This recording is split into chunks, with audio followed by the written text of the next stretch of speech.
Hi, English 285. It's me again. I got a video here for you about Flannery O'Connor's A Good Man Is Hard to Find. Talk about that for a few minutes. Talk about your short story, which is going to be due at the end of the semester. We're going to be talking about short stories most of these videos, and for most of the rest of the semester, that's what we're going to be doing. Let's talk about that for a second. When the semester is all said and done, you're going to hand into me a 8 to 10 page short story. It can be more than that if it needs to be. I'm hoping not everyone's going to make like a 30 page story, because that might be a little bit much for me to deal with, but it can be more than 10 pages if you need it to be. They'll keep it somewhere around there. You're going to be doing that. It's going to be due right at the end of the semester. We're going to talk about some basics of the short story for just a second, and then we're going to talk more about how some of those things apply to A Good Man Is Hard to Find. And so let's get into that. Y'all mostly probably already know some of this stuff, but I'm going to go over it again for those of you who are not aware. When we talk about stories in general, there are a couple of things that happen in stories and the way that we tell stories. And these are those things. And I wrote this on this little sheet of paper. Hopefully I can show you. Of course, the writing's all backwards, etc., but I can explain it. So your typical story, right, has these elements in it, roughly. It has the exposition, and this is the right at the beginning, and gives us some idea of what kind of scene we're in, what kind of place are we in, who are we dealing with here. This is like the first 2-3 minutes of the movie when we see the person waking up, say, and feeding their dog and getting breakfast and getting on the subway and going to work and talking on the phone to their mom. And by the time they get to work and by the time we get to some place where the plot is actually going to start, we already feel like we know that person some, because we've seen what their house is like and how they talk on the phone and how they treat their mom and blah, blah, blah. And so we've already learned a whole bunch about them. Okay, so but that's just like in the first couple minutes of the movie, right? We've already learned a bunch. Okay, so this is the exposition. Very quickly in the story, what's going to happen is a problem is going to arise, right? And this is going to be the thing that keeps the story going all the way through. So right here we get a problem, and the moment we get a problem, stuff starts happening, and that's what we call the rising action. This is all the action that's going to rise up to the climax of the story, to the big moment of the story. Now, so what this means, though, in general, is your short story is mostly this part. It's mostly the rising action. So, for instance, if you think about stories, movies, etc., I think that you can see that, like, so for instance, Star Wars. The plot of Star Wars is relatively simple. I don't know if the plot to Star Wars is relatively simple now that I say that. But right, okay, so we've got like, what would we say? A son trying to come to grips with his father, and oh crap, a rebellion against a major empire. I don't know. As a leader of a rebellion against an empire and on a quest to sort of fulfill some sort of family desire that he has. Okay, I don't know. That's a horrible example.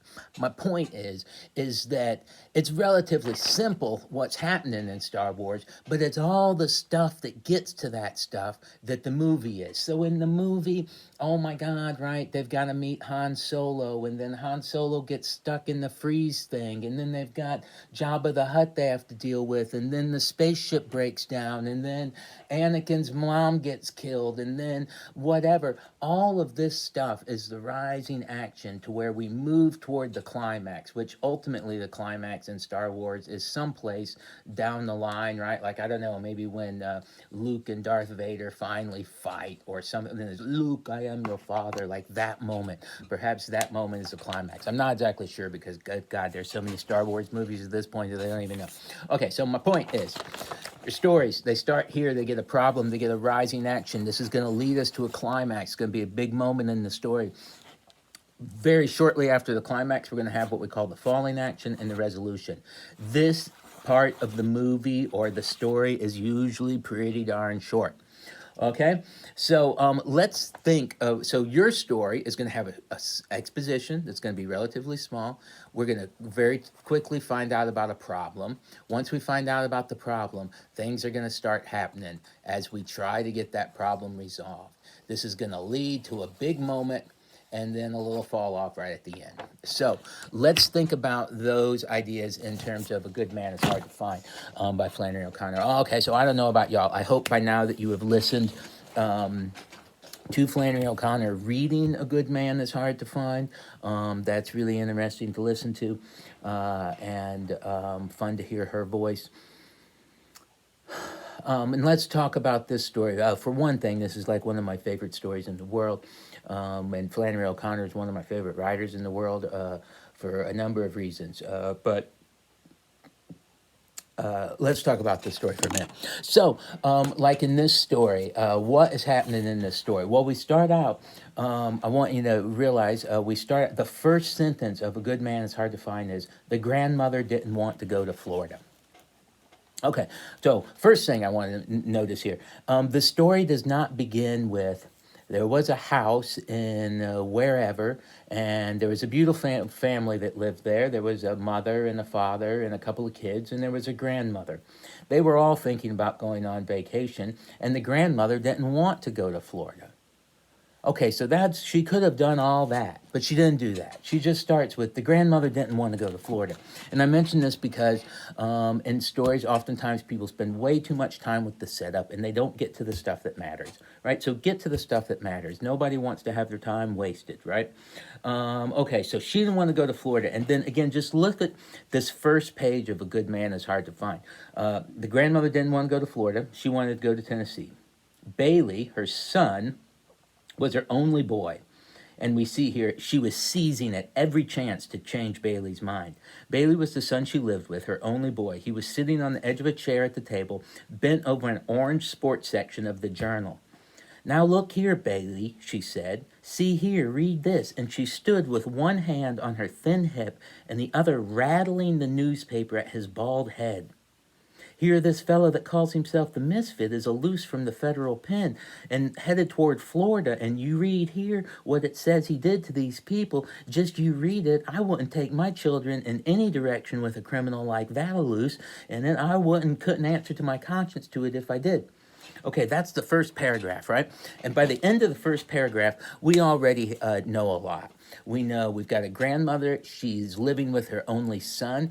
We know something about their relationship, which is she stands over his head and rattles a newspaper at him and tells him where he should be taking his family for vacation, which frankly all doesn't sound that cool. I don't think most people want their moms when they're 40-something years old telling them what they're supposed to be doing all the time. And not only that, so we introduce a little bit of a problem that we can already see between the mom and the son. But then a bigger problem, we see that there's a guy named the Misfit who's loose from prison somewhere and headed in the direction of Florida, right? So we already have, by the end of the first paragraph, we have introduced what are going to be the major characters in the story, the grandmother particularly and the Misfit. And we already have a problem. We already know that something is going to happen. We just have to now start figuring out what it is. How are we going to resolve the problem between the son and the mom, and between the family and the Misfit being loose? So right at the beginning of the story, very quick exposition, right? She didn't want to go to Florida. Oh my God, she wanted to go to Tennessee. I mean, it's almost like there's no exposition at all. We're just in it immediately.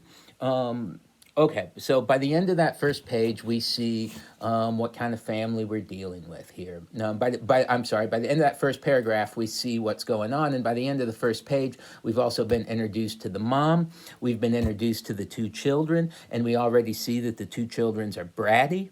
Um, that's all clear. And so they take off on their trip. And so here's something I want to point out about short stories. Short stories tend to fall into one of two categories or whatever. You've got just stories in general. You got the idea of a person going somewhere and doing something. You got the idea of a person coming from somewhere and coming back home, right? Those are big, at least a couple of the really big things. Here in this story, we've got people physically going on an adventure. They're taking off in their car, and they head south toward Florida. And I just want to point out a couple of things here about Flannery O'Connor's writing. Like, for instance, why do I like her so much?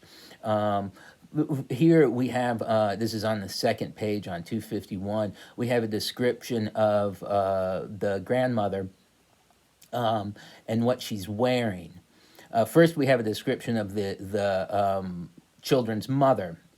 She's young and she's wearing slacks and has her hair tied up in a red-green handkerchief. And the grandmother, on the other hand, had on a navy blue straw sailor hat with a bunch of white violets on the brim and a navy blue dress with a small white dot in the print.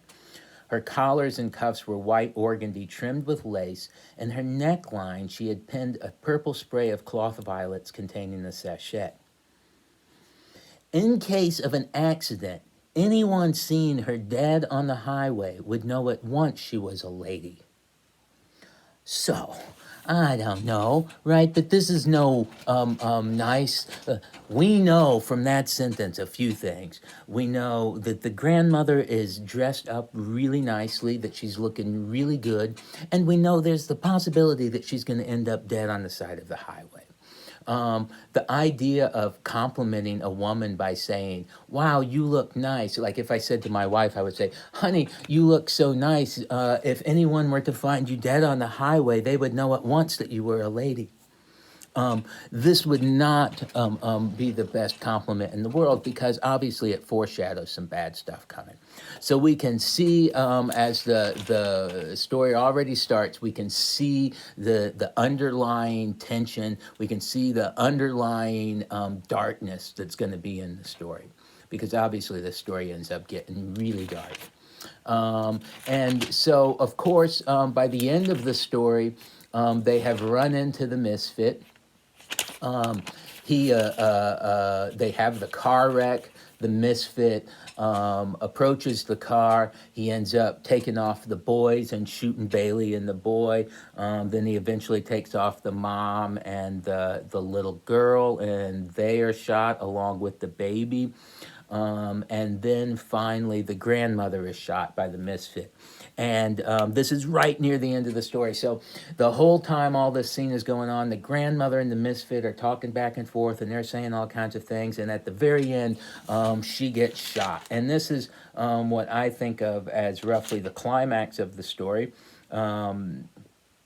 She's sitting there, he's sitting there talking, and she says to him, oh, I know you've got good blood. You wouldn't hurt a woman. You wouldn't hurt a woman. And he says, lady, I'm not that good of a guy. And he says, if Jesus wouldn't have raised the dead, everything would have been all right. He didn't have to do that. But since he did, there's nothing for us to do but enjoy the few minutes we got left by killing somebody or burning his house down or doing some other meanness to him. No pleasure but meanness. Maybe he didn't raise the dead, the old lady mumbled, not knowing what she was saying and feeling dizzy, and sank into the ditch. I wasn't there, so I can't say, said the misfit. I wish I had been there, though, he said, hitting the ground with his fist. It ain't right. Skipping a little bit, he says, she saw the man's face twisted close to her own as if he was going to cry, and she murmured, why, you're one of my babies. You're one of my own children. She reached out and touched him on the shoulder. The misfit sprang back as if a snake had bitten him and shot her 3 times through the chest. Okay, so this is the climax of the story. After that, we've got like this much left, okay? Just a paragraph. All this stuff in between here is how we get to that big moment. Man, this video is already getting too long, so I don't want to keep you on the video too much longer, but I just want to point out a couple really neat things about the story that don't have anything to do with our story arc that we've been talking about. I just want to point out that the story is so much fun because the grandmother is supposed to be the grandmother. She's supposed to be, I don't know, sweet and elderly and what you expect of a grandmother, and it turns out she's a complete bitch, and she is manipulative, she's a liar, she's a racist, she cares more about herself than anyone else. You know, when they get in the car wreck and the misfit comes down with a gun, the first thing she says is, "You wouldn't shoot an old lady, would you? Not me." You know, she doesn't say, "Watch out for my grandkids." She said, "You wouldn't shoot an old lady." Meanwhile, the misfit appears to be a totally bad guy. He's from the penitentiary. He's escaped. He's a loose convict. And he is a bad guy, but he says he's a bad guy. He's honest about it. And he's honest about everything else, too. He doesn't try to lie. As he sort of says, there is no reason for him to lie, right? And so what I want you to consider is just the way in which Flannery O'Connor in this story has reversed our typical expectation of what we expect good and evil to be like. It turns out in this story, I'm not going to say the misfit was good, but the misfit wasn't all bad here.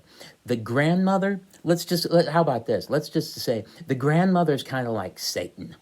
If I were Satan, I'd come back like a grandmother, and I'd be manipulative and lie, and no one would ever suspect me. And meanwhile, I'd be getting all this damage done.